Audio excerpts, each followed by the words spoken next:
So I'm back spraying Johnson grass again today. Check, make sure all the nozzles are working.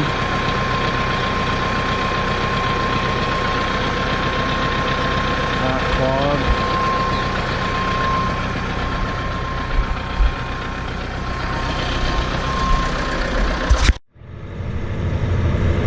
Okay, so like I was saying, I am spraying Johnson grass today. This outrider again. It's doing a good job, but the problem with it is the same thing that we found with all the other ones is it stunts your grass some. And there's really no way around it because Johnson grass is a grass. And it's close to the family of all your other grasses. So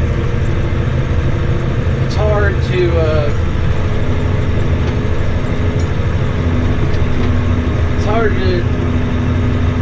keep from burning your the tips of your other grass. But this, but it's kind of almost we've got to do it. The problem with the Johnson grass is it's choking our other grasses out and killing them off, and causing more and more perennial rye in the spring, and then after the first cut, Johnson grass in the second cut. And that's pretty well what it's killing out the fescue and orchard grass that we did have. The only grass I've seen that can kind of hang with it and will grow amongst it is Bermuda grass and crabgrass, because they like heat a little better. But with the stress of the heat and the stress of dealing with this Johnson grass too, it just kills out the fescue, and the fescue will slowly just die out. And that's the best grass for our area is Kentucky 31 to use. That and Bermuda and crabgrass.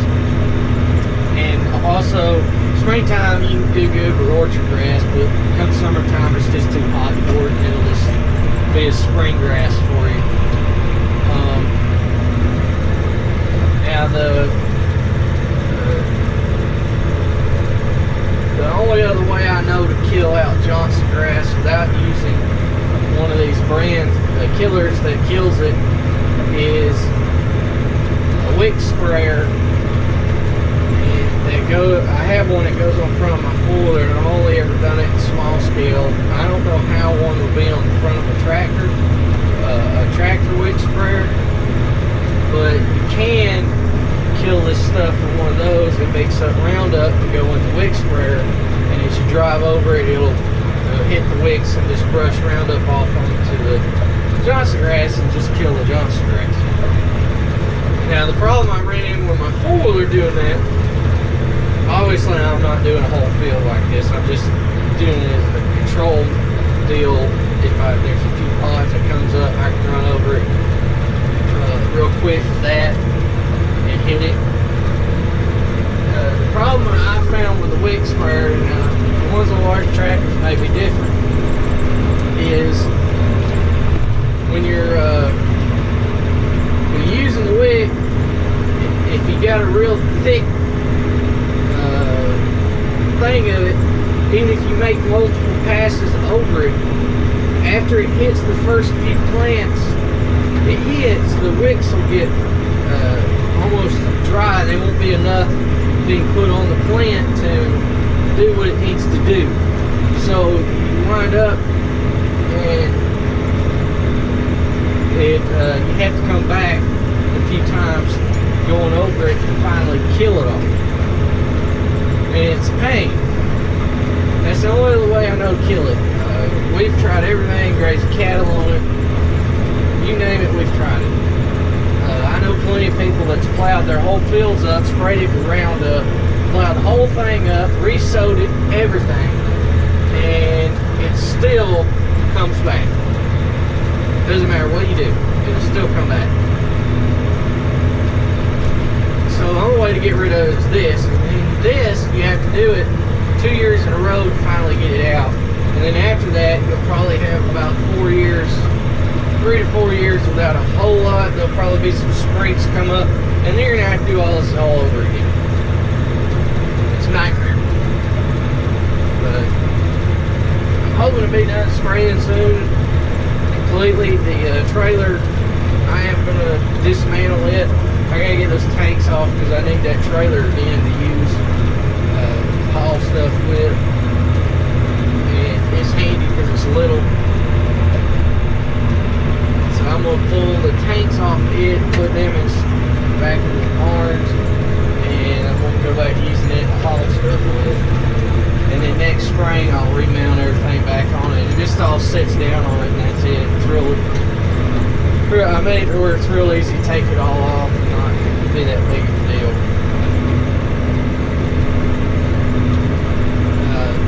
Dad had some people asking some questions that know us about about the GPSs.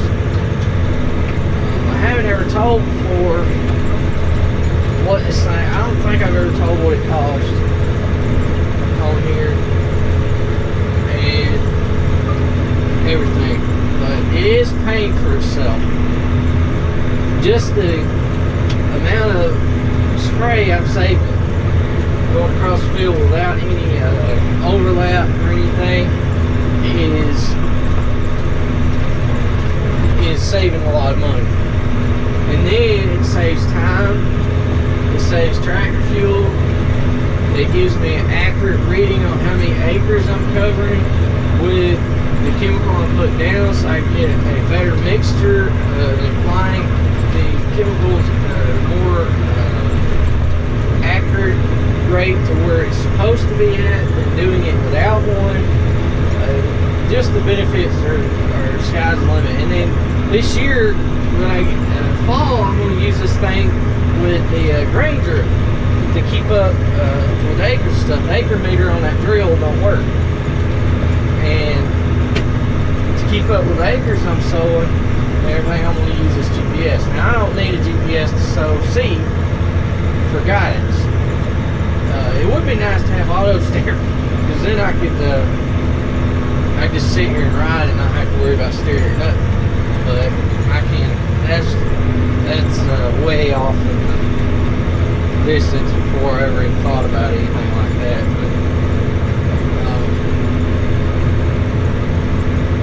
But you can't get it with these GPSs and have it put on to your tractor. It's just a little kit that bolts onto the steering wheel with a little motor that goes by that GPS. And this thing is accurate too. Now, you don't want to go with a helix antenna. I mean, not the helix. You do want to go with the helix antenna. You don't want to go with a patch. The patch is a little black square one that I've seen, and all the reviews I read of it, it's not really accurate. And it's worth it to give a little extra money and get the helix, the big white one, and use it, because it's more accurate that way. You get a better GPS signal, so that way you can keep up better with where you've been and everything. This kit with the GPS and the antenna, with the helix antenna, comes with the antenna if you buy it as a kit. It's real easy to install. It has a suction cup. I made videos of it. Y'all go back and look at those down through the videos. You'll see GPS installation videos. They're on towards the bottom of the videos from a good while back.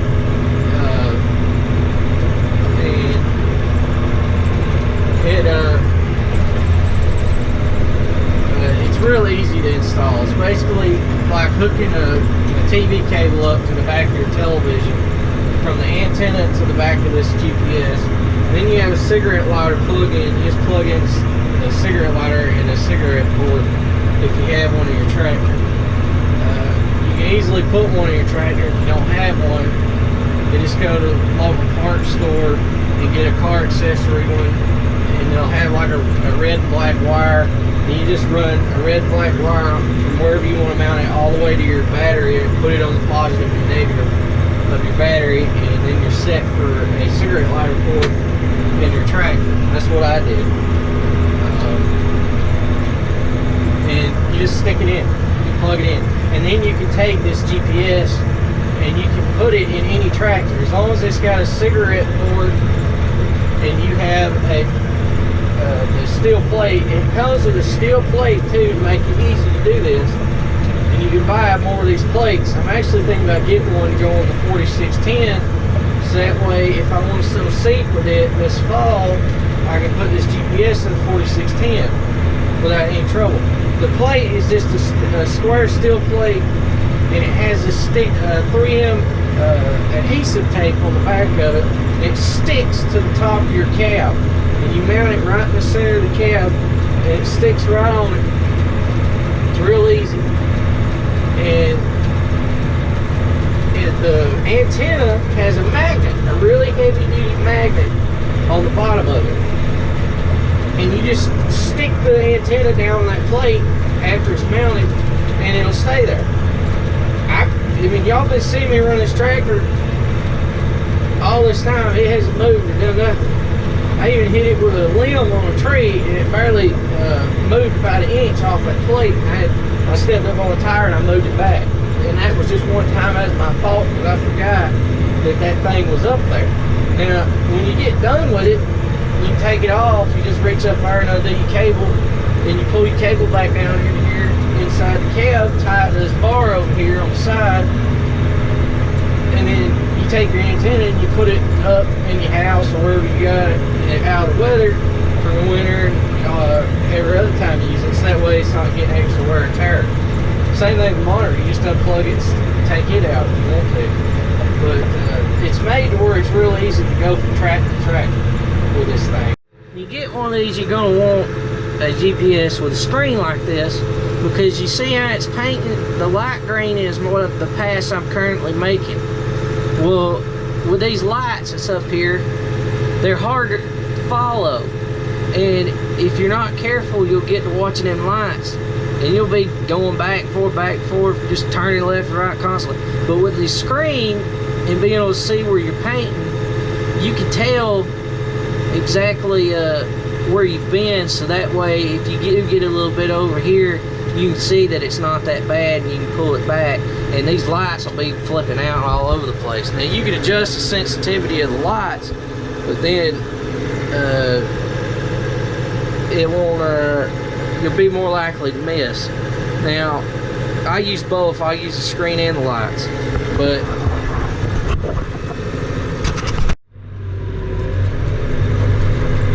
mine is the Raven Cruiser, and I'll Cruiser 2. Raven Cruiser 2 is what it is. I bought it at Chandler Equipment Company in Gainesville, Georgia.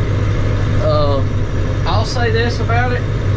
I like it. It's been good so far. When I first got it, I was a little concerned. Turned my painter off. I was a little concerned because it was a little aggravating to get to come on, and I couldn't figure out why. Well, they sent me these electric grease packs in the kit, and I didn't use them. And I got thinking about it whenever it was a little bit aggravating to come on, because I had to unplug this thing, plug it back in, and the cigarette lighter 2 or 3 times before it finally come on, and I'd have to wiggle it. Well, what I did is I took that electric grease they gave me and I stuck it on the end of that cigarette lighter port, plugged it in, now it works. So I did not follow instructions. And I should have. So don't forget the electrical grease if you buy one of these. Put it on the cable ends and the cigarette port. It helps. But it's worked. It's been flawless other than that. But y'all can go back in those videos if you do want to really look at it, everything, how to set it up and all that stuff. I made videos on this thing probably 2 months ago on all that, how to install it, everything. But Dad was getting asked at the sale barn about the 4610 and if it could handle my round roller. The tractor has enough power to handle the round roller. There's no issue there. You can pull that baler with a 100-horse tractor. I do it all the time, and it'll handle it just fine. That AGCO engine is a good 4700 series and the 4600 series. And it's in the 4700 and the 4600 series. Now I really like the 4700 series. I like the 4600 series that we got. But my honest opinion of the two, I have not ran the 4700 series. I don't know what it's like running it. But just sitting in the two of them and looking at them,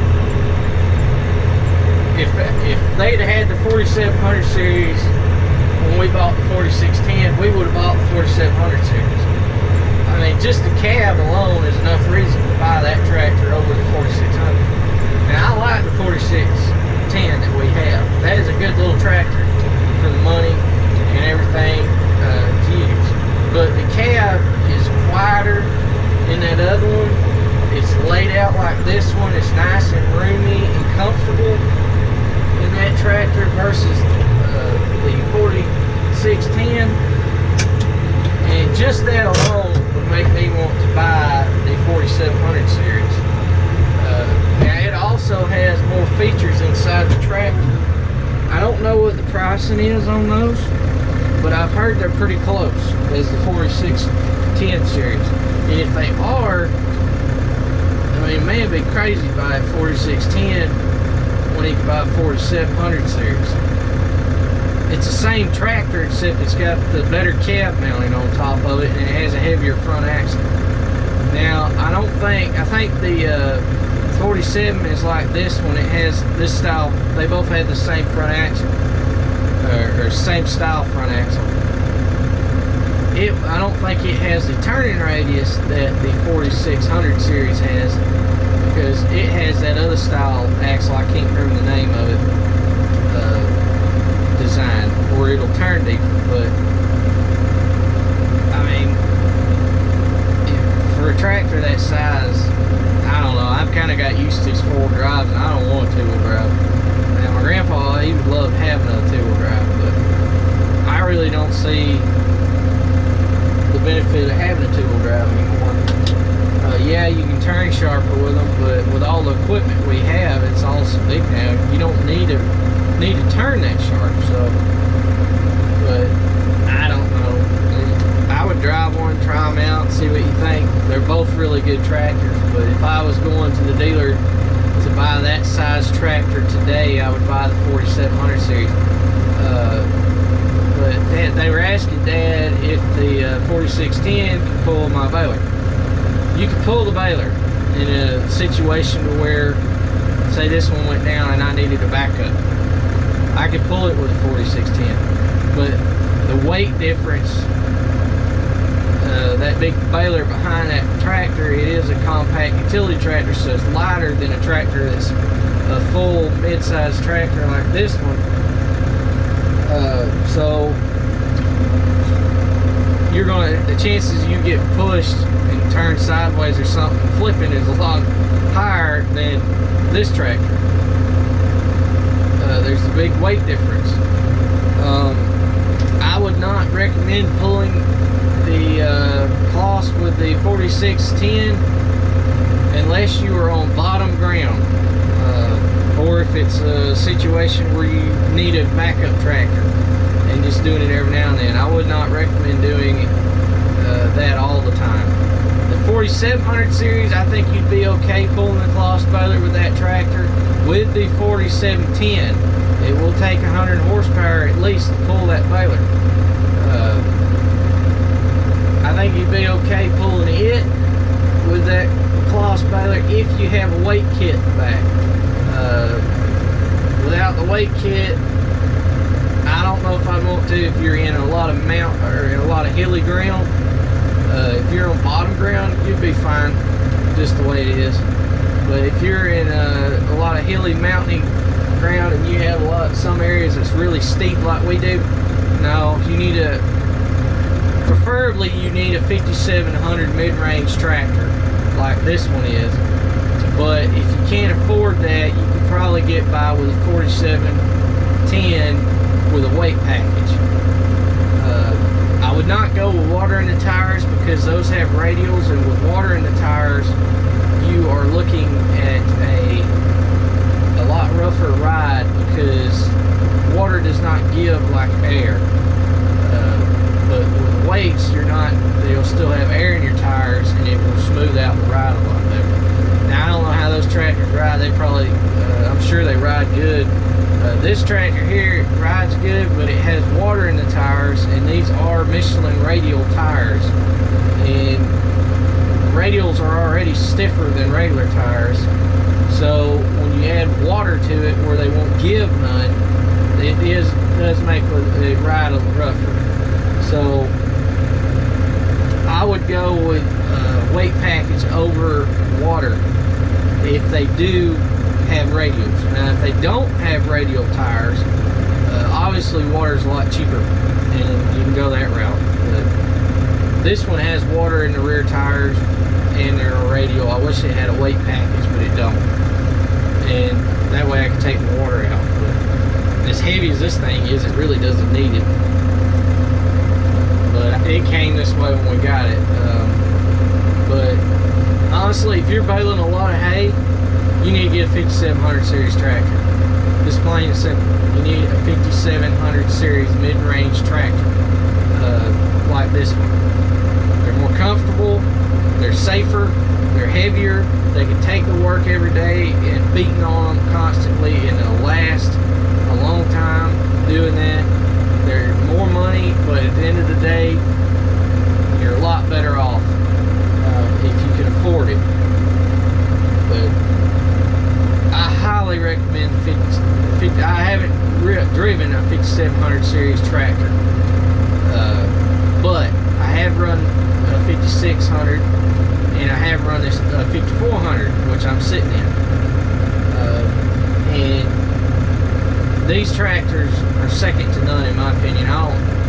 There's not a tractor out there that's any better than these mid-range tractors. The 54, 56, and 57 series are all excellent built tractors. I don't know of a better tractor out there than those three series. They're obviously the 56 replaced the 54, and the 57 is the new replacement for the 56. They're really all pretty well the same tractor, other than just a few features they changed them. But this tractor here is my baby. If I could put this thing in my bed and sleep with it at night, I probably would try, and my wife would kill me because I love this tractor. This thing here is a whole nother story from that 4600 series.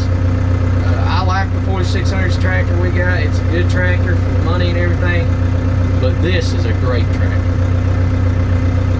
As Donald Trump says, make America great again. Well, Massey Ferguson made tractors great again with this one. Because this thing is top of the line to me. And if you got wanting a really good heavy duty tractor, you need to go get a 5700 series tractor, and you will not be disappointed. They have a lot of features added to them that this tractor doesn't have that I wish I had, but obviously I gotta wear this now first. But that's enough about all that. But thanks for watching, and please comment, rate, and subscribe. Give me a thumbs up. If you want one of those tractors, go look and find your local Massey dealer. If you're in North Georgia area, call Canes. He's probably about the best I know of on Massey Ferguson stuff, or just about anything. So go see them. I highly recommend them.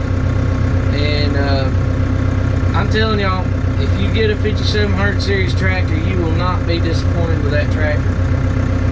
I really want to try one of those. I'd love to have a 5712,